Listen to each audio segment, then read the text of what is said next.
Democracy में demography बदलते ही दीवारों पर से गांधी उतर जाते हैं और उनकी जगह टीपू दिखने लगते हैं। भगवान उतर जाते हैं, पेरियार दिखने लगते हैं, वनवासी गायब हो जाते हैं, मियाँ म्यूजियम बनने लगते हैं। और इस प्रोसेस में ठेस किसे पहुंचाई जाती है? कलेक्टिव सनातन को और भारत के राजधर्म को। ये नॉर्थ साउथ ईस्ट वेस्ट की बात ही नहीं है, क्योंकि इन्हीं में तो बांटकर दशकों से हमें तोड़ा जा रहा है। भारत नहीं, south India, north east India, Malegaon नहीं, एक हरा इलाका। और इसके पीछे दशकों से नहीं बल्कि सदियों से एक ऐसी विदेशी सोच काम कर रही है जिसका उद्देश्य केवल ये सुनिश्चित करना है कि भारत सनातन चेतना में एक ना हो। 3 शब्दों में कहूं तो मिशनरी एंड आइडियोलॉजिकल एक्सपेंशन। इस वीडियो को अंत तक जरूर देखिएगा। नमस्कार, मैं हिमांशी, स्वागत है आप सभी का द पैम्फलेट में। तो शुरुआत कहां से हुई? शुरुआत हुई महाराष्ट्र के मालेगांव से। हाल ही में महाराष्ट्र में निकाय चुनाव हुए, नतीजे आए तो मालेगांव को मुस्लिम मेयर और डिप्टी मेयर मिली। समाजवादी पार्टी की डिप्टी मेयर शान ए हिंद ने अपने ऑफिस में तस्वीर लगाई, महात्मा गांधी की नहीं बल्कि टीपू सुल्तान की।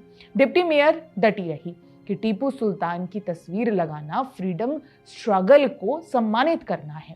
पहले राजनीति और डेमोग्राफी की बात कर लेते हैं, फिर विचारधारा पर आएंगे। मालेगांव एक ऐसा क्षेत्र है जहां आज करीब 80% मुस्लिम रहते हैं। इस्लाम पार्टी का एमएलए है और सेक्युलर फ्रंट नगर निगम में है। फ्रंट में कौन? तो समाजवादी पार्टी और इस्लाम पार्टी। इतिहास बताता है कि जब किसी क्षेत्र की राजनीतिक संरचना बदलती है तो सबसे पहले दीवारें बदलती हैं। कानून बाद में बदलते हैं, संविधान वही रहता है, पर दीवार पर टंगा चेहरा बदल जाता है। और मालेगांव में यही हुआ। फोटो लगने के बाद बवाल हुआ, राजनीति गरमाई। ऐसे में ओवैसी थोड़ी पीछे रहेंगे। ओवैसी का तर्क, टीपू सुल्तान अंग्रेजों से लड़ते हुए शहीद हुए। कांग्रेस ने छत्रपति शिवाजी महाराज से तुलना कर दी। समाजवादी पार्टी की डिप्टी मेयर कहती हैं कि मैं तस्वीर वापस लगवाऊंगी, एडमिनिस्ट्रेशन ने निकलवा दी थी ना। और भाजपा शिवसेना आक्रामक है। मुस्लिम राष्ट्रवाद का हवाला दिया जा रहा है। टीपू सुल्तान कभी राष्ट्रवादी हुए? इतिहास गवाह है कि टीपू सुल्तान ने अफगानिस्तान के जमान शाह को 1796 में पत्र लिखकर भारत पर आक्रमण करने के लिए आमंत्रित किया। क्यों? तो राष्ट्रवादी सुल्तान को भारत को आजाद करवाना था। किससे? अंग्रेजों के साथ, मराठाओं से, काफिरों से। राष्ट्रवादी टीपू सुल्तान ने कुर्ग में 70,000 से ज्यादा कोडवा का खतना करवाया और जबरदस्ती धर्मांतरण करवाया। एमजीएस नारायण की किताबों में साफ लिखा है टीपू सुल्तान ने 3000 मंदिरों को तोड़ा, जबरन धर्मांतरण के लिए खुद की तारीफ की। ये राष्ट्रवाद है? हम जो तस्वीर लेकर चलते हैं वो अक्सर हमारी सोच को दर्शाता है। अपने आप को सेक्युलर फ्रंट बोलना फसाद से ज़्यादा कुछ नहीं है, क्योंकि ना तो वहाँ महात्मा गांधी की तस्वीर थी और ना ही छत्रपति शिवाजी महाराज की। वहाँ तस्वीर थी केवल एक ऐसे सुल्तान की जो राष्ट्रवादी तो कतई नहीं था। लेकिन इस व्याख्या में मालेगांव अकेला क्षेत्र नहीं है। इसे आप एब्राहमिक और नॉन एब्राहमिक के लेंस से देखेंगे तो बेहतर समझ पाएंगे। विक्टिम या कलेक्टिव उद्देश्य एक ही है। नॉन एब्राहमिक भारत के संदर्भ में सनातन होता है और उद्देश्य इसे किसी भी तरह एक ना होने देना है। मालेगांव, मुंब्रा जैसे क्षेत्रों की बात करूं तो पहले जनसंख्या बदलती है, फिर सेक्युलरिज्म का नकाब ओढ़ा जाता है, फिर वैचारिक मुखौटा उतरता है। और अगर साउथ इंडिया की बात करूं तो पहले वैचारिक बीज बोया जाता है, नॉर्थ साउथ में बांटा जाता है, फिर बात धर्म पर आती है। दोनों अलग है लेकिन पैरेलल है। रेल की पटरियों की तरह साथ चल रही हैं और मंजिल भी एक ही है। मालेगांव में गांधी का उतरना और टीपू का चढ़ना, और तमिलनाडु में भगवान का उतरना और पेरियार का चढ़ना, इन दोनों के तार एक ही जगह जाकर जुड़ते हैं। वो जगह है विदेशी अकादमिक और मिशनरी संस्थान। साल था 1856 का। एक ब्रिटिश मिशनरी रॉबर्ट काल्डवेल ने एक किताब लिखी, अ comparative grammar of the Dravidian languages. देखने में ये भाषा विज्ञान की किताब थी, लेकिन असल में ये सनातनी सभ्यता को काटने वाला आइडियोलॉजिकल आरी थी। कैल्डवेल ने पहली बार आर्य बनाम द्रविड़ का स्किज़ोफ्रेनिक सिद्धांत दिया। उसने दावा किया कि दक्षिण भारत की भाषाएं और संस्कृति सनातनी जड़ों से अलग हैं। क्यों? क्योंकि जब तक आप एक पेड़ की जड़ों को विदेशी घोषित नहीं करेंगे तब तक आप उस पर कुल्हाड़ी नहीं चला सकते। कैल्डवेल का उद्देश्य स्पष्ट था, हिंदू समाज को जातियों और क्षेत्रों में इस कदर बांट दो कि ईसाई मिशनरी विस्तार के लिए जमीन बंजर न रहे। इसी कैल्डवेल के सॉफ्टवेयर पर खड़ा हुआ जस्टिस पार्टी का ढांचा, जिसे बाद में पेरियार ईबी रामासामी निकले। शुरुआत हुई थी क्षेत्रीय गौरव, रीजनल प्राइड के नाम पर। कहा गया कि हम अपनी भाषा और अपनी पहचान बचा रहे हैं, लेकिन देखते ही देखते ये गौरव शुद्ध हिंदू घृणा में बदल गया। पेरियार ने क्या किया? उन्होंने भगवान श्री राम को उत्तर भारतीय आक्रमणकारी बताया और रावण का महिमा मंडन शुरू किया। उन्होंने सरेआम हिंदू देवी देवताओं का अपमान किया, मूर्तियों पर चप्पलें बरसाई। यहाँ पैटर्न को पकड़िए। क्षेत्रीय गौरव केवल एक ट्रोजन हॉर्स था, उसके अंदर छिपा था सनातन धर्म का समूल नाश। जब आप एक बार अपने पूर्वजों और अपने ईश्वरों से कट जाते हैं तो आप एक ऐसे खाली जमीन बन जाते हैं जहां कोई भी विदेशी विचारधारा अपना कब्जा कर सकती है। इस स्थानीय नफरत को बौद्धिक खाद कहां से मिली? यूक्रेन में जन्मी हेलेना ब्लावत्स्की और उनकी थियोसोफिकल सोसाइटी ने चेन्नई के हरचयार को अपना घर बनाया।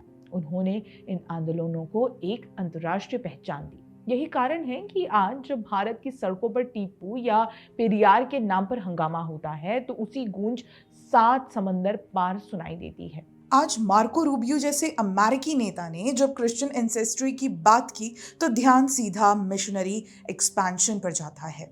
यूएस रिलीजियस फ्रीडम की आड़ में अक्सर एफसीआरए और एनजीओ फंडिंग का बचाव करता है, तो वो असल में उसी कैल्डवेल के बोए हुए जहरीले बीज को पानी दे रहे होते हैं।